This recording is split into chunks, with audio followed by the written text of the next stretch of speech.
దేవుడు వారికి బహుధైర్యాన్ని పుట్టిస్తాడు. ఇందాక తమ్ముడు సాక్షి చెప్తా అంటున్నాడు, ఇగో మా మామయ్య గారు బాగలేరు, మా వాళ్ళు బాగలేరు, వారి కోసం ప్రార్థన చేయండి, వారి కొరకు ప్రార్థన చేయండి ఎప్పుడైతే అడిగాడో, అంటే బహుధైర్యం, అంటే దేవుని ద్వారా వారికి బహుధైర్యం కావాలి. ఇప్పుడు మనము కూడా యెహోవా యందు భయభక్తులు కలిగి ఉంటే దేవుడు మనకట బహుధైర్యం పుట్టిస్తాడట. మామూలు ధైర్యం కాదు. అంటే మనము గెలవలేనంత ధైర్యాన్ని దేవుడు మనకిచ్చిన తర్వాత మనం ఎప్పుడైతే గెలుస్తామో అప్పుడు మనకు బహుధైర్యాన్ని దేవుడు మనకు పుట్టిస్తాడు. ఇప్పుడు చూడండి, ఉదాహరణగా మనము రోజు వెళుతున్న స్థలంలోనే ఒక చిన్న పొద ఉందనుకోండి, బయటికి వెళ్తూ ఉంటాం, చీకట్లో వెళ్తున్నప్పుడు ఆ పొద ఊగినప్పుడు మనకి ఎలా ఉంటుంది? చాలా భయపడతాం. తెల్లారి వెళ్తే ఏం చేస్తుంది? ఓ ఈ పొద నన్ను దడిపించింది అంటావు. మళ్ళీ రేపు నైట్ వెళ్తే నువ్వు రేపట్లే భయపడతావు. ఎప్పుడైతే బహుధైర్యం కలిగి ఉంటావో, బహుధైర్యం కలిగి ఉంటావో, ఇది ఎప్పుడు చూసే పొద కదా, ఈ పొద ఇక్కడే ఉంటుంది అంటే ధైర్యానికి ఒక అర్థం ఉండి బహుధైర్యానికి ఇంకో అర్థం ఉంది. ధైర్యం అంటే ఏంటంటే ఏదో నామకార్థమైన విషయం. బహుధైర్యం అంటే ఫుల్ విశ్వాసం, ఫుల్గా. ఇప్పుడు మన పెట్రోల్ పోసిన తర్వాత ఒక ముళ్ళు ఉంటే కొద్దిగా భయపడతాం కదండి, హాఫ్ ట్యాంక్ ఉంటే భయపడం. ఎందుకంటే నా బండికి పెట్రోలు హాఫ్ ట్యాంక్ ఉంది, నేను ఎటైనా వెళ్ళగలను.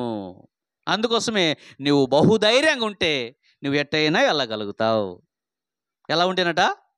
బహుధైర్యంగా ఉంటే నువ్వు ఎట్లయినా వెళ్ళగలుగుతావు. ఆ మాట ఎందుకు రాశాడు సొలొమోను గారు అంటే, ఇదిగో నాకు ధైర్యం లేదు, నాకు జ్ఞానం లేదు, యెహోవాయే నాకు జ్ఞానం ఇచ్చేవాడు. అంటే బహుజ్ఞానం ఆయన దగ్గర ఉంది. ఎవరి దగ్గర? సొలొమోనుకి ఇచ్చాడు దేవుడు బహుజ్ఞానం. అందుకోసమే ఆ జ్ఞానాన్ని చూడటానికి అనేక మంది రాణులు, రాజులు వచ్చి ఆ జ్ఞానాన్ని వారు పరీక్షించారు. బహుజ్ఞానం. అందుకోసమే సొలొమోను గారికి ఎంతమంది భార్యలు? చెప్పాలి. అయ్యో 700 మంది భార్యలు, 300 మంది ఉపపత్నులు. వీళ్ళందరూ కూడా అన్యులే, క్రైస్తవులు కాదు. అంటే ఆయన జ్ఞానాన్ని బట్టి ఆయన అందరు కూడా వివాహం చేసుకున్నారు. ఆయన జ్ఞానాన్ని బట్టి అందుకోసమే దేవుడు తనకు బహుధైర్యాన్ని కలగజేశాడు. ఎందుకు కలగజేశాడు అంటే ఆయన యెహోవా యందు భయభక్తి కలిగి ఉన్నాడు. మరి ఈ కుటుంబం కూడా, మరి కుమారుడు కూడా, వారు కూడా యెహోవా యందు భయభక్తులు కలిగి ఉంటే దేవుడు వారికి బహుధైర్యాన్ని పుట్టిస్తాడు. ఆ ధైర్యంతోనే వాని కొడుకుని ఎలా పెంచుతారో తెలుసా? భక్తిలోను, యథార్థతలోను, జ్ఞానంలోను వారి కొడుకును పెంచుతారు. చూడండి, ఇంకొక ఉదాహరణ చెప్తా.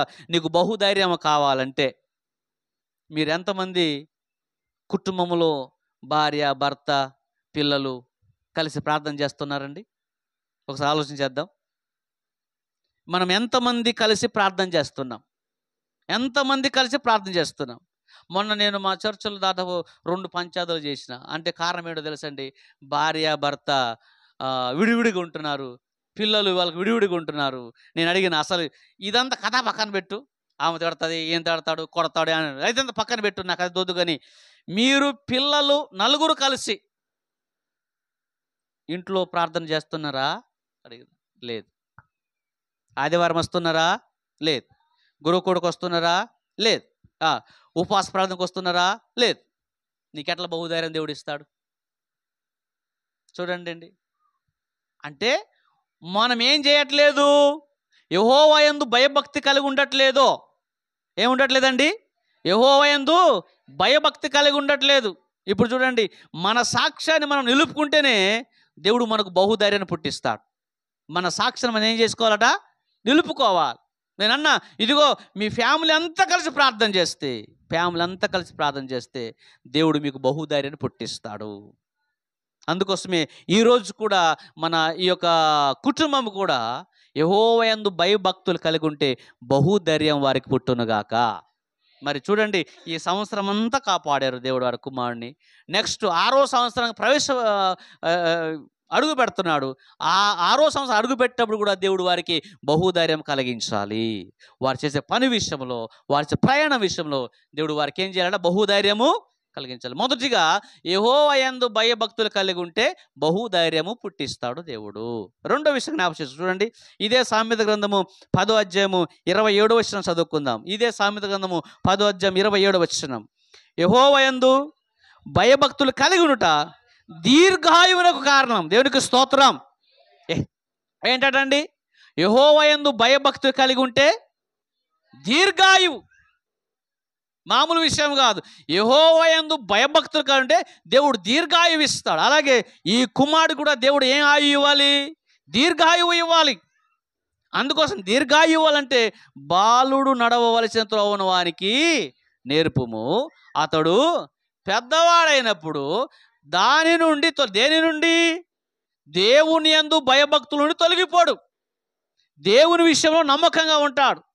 ఇంగ్లీష్లో రాయబడి ఉంటుంది, పెద్దవాడైన రాయబడి ఉంటుంది. ఏమన్నా ఓల్డ్ ఏజ్ అని రాయబడి. ఓల్డ్ ఏజ్ అంటే ముసలితనం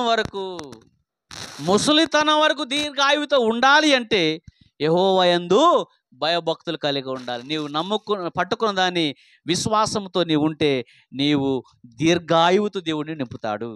మనకు తెలుసు హిజ్కియాకు ఏమి రోగం ఇచ్చట? మరణకరమైన రోగము కలగగా ఆయన ఏం చేశాడట? ప్రార్థన చేశాడు. ఏమని ప్రార్థన చేశాడు? ప్రభువా, నేను ఎంత యథార్థమతో నీకు తెలుసు కదా, నేను ఎంత నమ్మకంగా ఉంటానో నీకు తెలుసు కదా, ఎంత విశ్వాసంగా ఉంటానో నీకు తెలుసు కదా.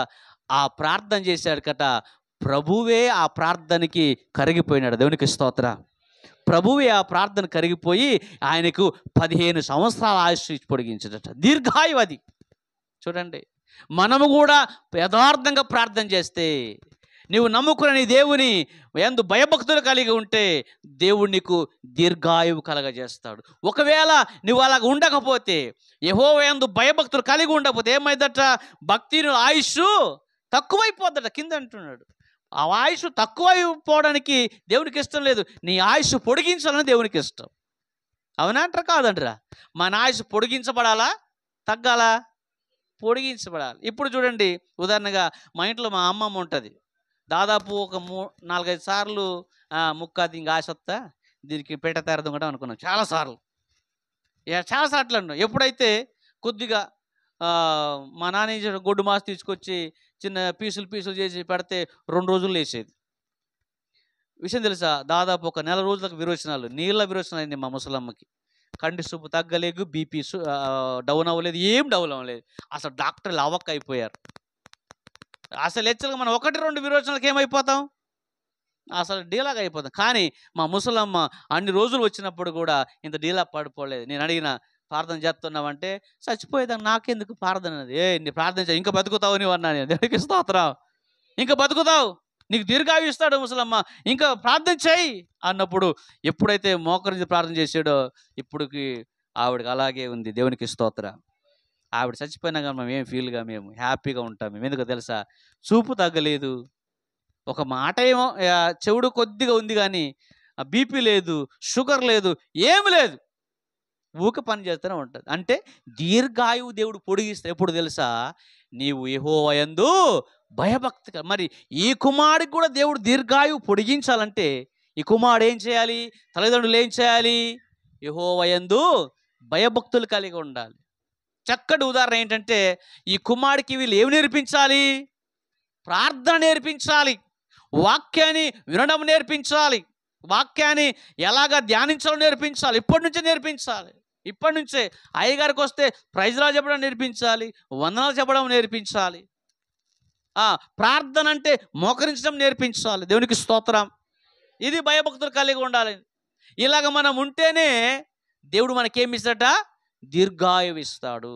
మరి ఇలాగా ఉండగలిగే భాగ్యము దేవుడు మనందరూ దయచేయునుగాక. రెండో విషయం ఏంటట? యెహోవా యందు భయభక్తులు కలిగి ఉంటే ఏమిస్తాడు దేవుడు? దీర్ఘాయువు ఇస్తాడు. మూడో విషయం జ్ఞాపకం చూడండి. కీర్తన గ్రంథము 34 కీర్తన 9వ వచనాన్ని జ్ఞాపకం చేసుకుందాం. 34 కీర్తన 9వ వచనం. 34 కీర్తన 9వ వచనం. యెహోవా భక్తులారా, ఆయన యందు భయభక్తులు ఉంచుడి, ఆయన యందు భయభక్తులు ఉంచు వారికి ఏమీ కొదవలేదు. హల్లెలూయా. చూడండి, ఆయన ఏంటట? ఎప్పుడు కొదవ ఉండదు? దేవుడంటే భయం భక్తి కలిగి ఉన్నప్పుడు, దేవుడంటే భక్తి కలిగి ఉన్నప్పుడు దేవుడు ఏది కొదవా చేయడు. ఏమండి, దేవుడు ఏది కొదవ చేయకుండా ఆయన యందు భయభక్తి కలిగి ఉంటే దేవుడు ఏది కొదవ చేయడు.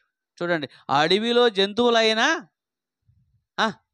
చెప్పాలి, అడవిలో జంతువులైనా ఏం కలుగుతాయట? వాటికి ఆహారం లేక సత్తాయట. ఏమండి, అడవిలో సింహాలు కూడా ఆహారం లేక బాధపడతాయట, కానీ ఆయన నమ్ముకున్న వారికి ఏ మేలు కొదవలేదట. దేవునికి స్తోత్రం. అందుకోసం ఇక్కడ అంటాడు, ఆయన యందు భయభక్తులు ఉంచువానికి ఏమీ కొదవలేదు, ఏది కొదవ ఉండదు. నేను చెప్పే విషయం, ఏది కొదవ ఉండదు. నిజంగా రోగం వచ్చినా కానీ పెద్ద ఇబ్బంది పడేది దేవుడే ఏదైనా ఆర్థికంగా సహాయము చేస్తాడు.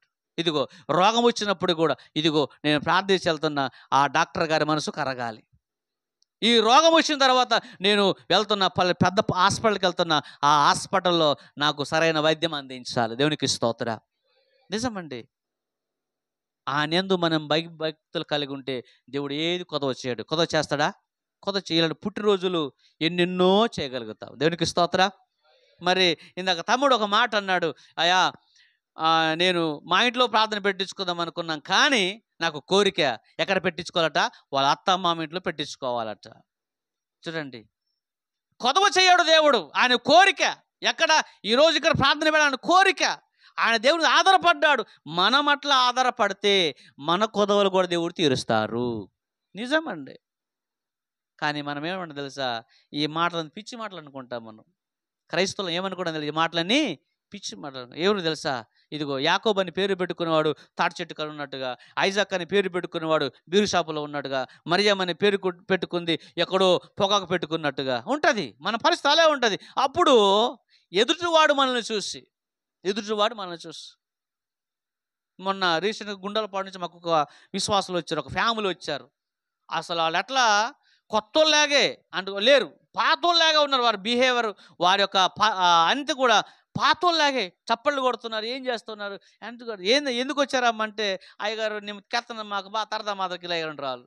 ఎందుకు వచ్చారు నాకు అర్థం కాలే. అప్పుడు భాషలో మాట్లాడక అర్థమైంది, అయ్యా మమ్మల్ని బెచ్చుకో ఉడుతామయ్యా, ఉడ్డా వాళ్ళకి నా ముత్తి అస్సలు మనసు మంటాంకిలే, లాస్ట్కి మా బాతకెత్తాం ఎందుకు ఇద్దో మమ్మ మీతోటి మీరు బిగ్గంజలో చేసి అక్కడ వెయ్యి జరికి ఇచ్చాలే, మా గుండెలు పాడుతారు వత్తురారా మా ఆరంతంగి దిమ్మిన తర్వాత, అయ్యగారు నాకు ఇజ్జేపు చాలా సికా మత్త అయ్యగారు పోతా నా పొర కుది మాత్రం మత్త అయ్యగారు ఇది జరగదు.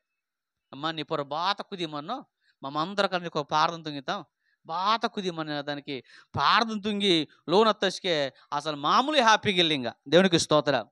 చాలా హ్యాపీగా మింది. మరీ ఖర్చున్నావు కదా, ఇంక మైలూరు ఇంక మీతోటే, మమ్మ కూడా ఇంక మీతోటే, డొల్లి అతకన బతకనిగా మొత్తం మీతోటే. దేవునికి స్తోత్రం. మీరు నాతోట మందు, దేవునితోటి మందటి, దేవునితోటి మంద బతికితారు. దేవునితోటి మంద ఊరికెత్తారు వెంటనే, అయ్యగారు ఇంకా మమ్మ 10 మంది వస్తాంగా గుండాలు పాడతారా, ఇంకా మా ఆగేవాడు ప్రార్థన మమ్మీగా నెలకు ఒకసారి వేయితాంలే కానీ ప్రతి ఆదివారము మా ఆగేవాడు. ఓరు గొత్తిరి నమ్ముకు విడిస్తారా. దేవునికి స్తోత్ర.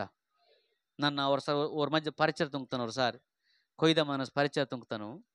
అసలు ఈ ముత్యం కూర కొబ్బరి నూనె, ముత్తపని కూర కొబ్బరి నూనె, 20 పిల్లం కలిపి ఒక కొబ్బరి నూనె బెగ్గతకన ఊరు సంచి బతి సంచి మంత కొడుతునే సంచిని బట్టి దిమ్మిరట్టం వెళ్ళి పాడు కలితాడుకో, అయ్యగారు వా మా కోసం పార్థంగా 10 మంది కూడా నాకు సిగ్గు వాదట ఇలా మెత్తారు 10 మంది కూడా. అయ్యగారు వారా సంతది కూడా, అయ్యగారు మాకు వ్యాపారం బాగా జరగ పార్థంగా మా కోసం తుమ్మిరి పని తెచ్చి చిన్న చిన్న కీకే తెచ్చి అమ్మోరే, అయ్యగారు మా కోసం పార్థంగా ఏం జరగదు. ఆ జన తుంగటం నన్ను పార్థన అక్కడ నేర్చుకుంటాను, డేరుకు తిరగటం 10 మందితో బేలా తెలియదు, ఊరు నాకు నేర్పుతారు గొత్తలేదు. దేవునికి స్తోత్రం. మరి మన పార్థం బెచ్చమని కొబ్బరిని తెచ్చాడు. ఆదివారం నూక తత్తడమే మన కష్టం అమ్మ, ఆదివారం నూక తత్తడం కష్టం. ఇది రోజు నువ్వు తిందని నూకని ఈ పిడికెడి ఇవి దేవునికి, ఈ పిడికెడి దేవునికి వాట. దేవుడు నీకు ఒర పిడికెడి వాడుకు నీకు 2-3 పిడికెడి ఇస్తావు. దేవునికి స్తోత్రం.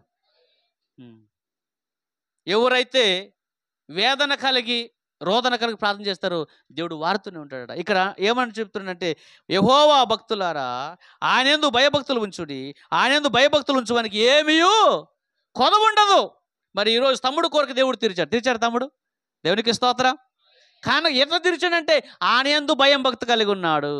ఈరోజు తప్పకుండా మా మామ వాళ్ళ ఇంట్లో ప్రార్థన కొడుకు ఏర్పాటు చేయాలి. అట్లని చెప్పి వాళ్ళు మార్చడానికి ఏం కాదు, వాళ్ళు చెప్పినది మారుతారా? మారరు. ఏమో దేవుడు వారి హృదయాన్ని తెరిస్తే వారు మారొచ్చేమో. హల్లెలూయా, దేవునికి స్తోత్రం. అందుకోసమే మూడోది ఏంటట, యెహోవా యందు భయభక్తి కలిగి ఉంటే ఏది కొదవ కాదు. ఈ మాట చెప్పి ముగిస్తా చూడండి. ఇదే సామెత గ్రంథంలో 19వ అధ్యాయము 23వ వచనాన్ని 4వ విషయాన్ని జ్ఞాపకం చేసుకుందాం. సామెత గ్రంథము 19వ అధ్యాయం 23వ వచనం. యెహోవా యందు భయభక్తులు కలిగి ఉండుట జీవ సాధనము, అది కలిగిన వాడు తృప్తుడై అపాయము లేకుండా బ్రతుకును. హల్లెలూయా. చూడండి, యెహోవా యందు భయభక్తులు కలిగి జీవ సాధన అన్నమాట. అంటే ఎప్పటికి మనం సాధన చేయాలి. ఎప్పటికి మనం ఏం చేయాలి? ప్రార్థన ఒక సాధన, వాక్యం ఒక సాధన, మంచి పాటలు పాడడం ఒక సాధన, దైవజనుడికి సాకారుగా ఉండడం ఒక సాధన, దైవజనుడితో ఎక్కడికి వెళ్ళడానికి ఒక సాధన. ఇవన్నీ చేస్తే అది జీవానికి సాధన అట. ఆయన ఎలా ఉండట? తృప్తుడై అపాయము లేకుండా బ్రతుకును. చూడండి, యెహోవా యందు భయభక్తి కలిగి ఉంటే అపాయము లేకుండా బతుకుతాం అని అర్థం. తృప్తిగా ఉంటామని కూడా అర్థం. ఎవరెందు భయభక్తి కలిగి ఉంటే? యెహోవా యందు భయభక్తి కలిగి ఉంటే ఎలా ఉంటామట? మనము అపాయం లేకుండా బ్రతుకుతామట. అంటే అపాయాలు వస్తాయి, అందులో దేవుడు ఏం చేస్తాడు? ఉపాయాన్ని చూపిస్తాడు. అందుకోసం పౌలు గారు అంటారు, నేను అపాయంలో ఉన్నా కానీ ఉపాయం లేని వాడిని కాను. చూడండి, అపాయాలు వస్తాయి మన మీదికి. మనం ఎప్పుడైతే మనం నమ్ముకున్న మన దేవుని యందు మనం భయభక్తి కలిగి ఉంటామో దేవుడు మనకు ఉపాయాన్ని ఇస్తాడు, తప్పకుండా ఇస్తాడు. ఈ రాత్రి అలాగే మరి తన కుమారుడికి కూడా ఈ సంవత్సరం అంతా బ్రతకడానికి మంచి ఉపాయం దేవుడు చేయనుగాక. అందుకోసమే పిల్లల్ని కూడా మనమట భక్తిలో పెంచాలట. పిల్లల్ని ఏం పెంచాలండి? భక్తిలో పెంచాలి. మనల్ని చూసే మన పిల్లలు నేర్చుకుంటారు. ఇదిగో మా తమ్ముడు తాగేటప్పుడు తాగి వెళ్ళిపోతే మా తమ్ముడు పిల్లలు ఇద్దరు అమ్మాయిలు ఏం చేసేవాళ్ళంటే ఆ పుల్లలు పట్టుకుని వచ్చి వాళ్ళ నాన్న చోట బీడి తాగేవాడు కాడ వాళ్ళు కూడా బీడి తాగేవాళ్ళు అనమాట. నేను 2-3 ఏం పనిరా అని చెప్తుంటే ఊరి మా పెదనాన్న చూసిండు అని వదిలేసేవాడు. ఇప్పుడు ఏం చేస్తున్నాడు మా తమ్ముడు? మీకు అందరు తెలిసే, అయ్యగారు కూడా తెలుసు. ఇప్పుడు మా తమ్ముడు ఏం చేస్తాడంటే ప్రార్థన చేస్తే వారి పిల్లలు కూడా ప్రార్థన చేయడం మొదలుపెట్టారు. హల్లెలూయా, దేవునికి స్తోత్రం. మా ఊరిలో మా తమ్ముడు తాగినంత ఎవడు తాగడం నిజమండి. మా ఊరిలో మా తమ్ముడు తాగినంత ఎవడు తాగడు కూడా. అంత తాగినా కానీ ఒక్క మెలిక కూడా పడరు. నిజం. అది 12 సంవత్సరాల క్రితం మాట. ఇప్పుడు 5-6 సంవత్సరం 7-8 సంవత్సరాల క్రితం మాట ఏంటి తెలుసా? మా తమ్ముడు పాట పాడాడుగా ఎవడు పాట పాడడు, అంతే. దేవునికి స్తోత్రం. మీ చర్చి యానివర్సరీగా వచ్చారు కదా, నేను ఆ రోజు వేరే ప్రోగ్రాంకి వెళ్ళిన.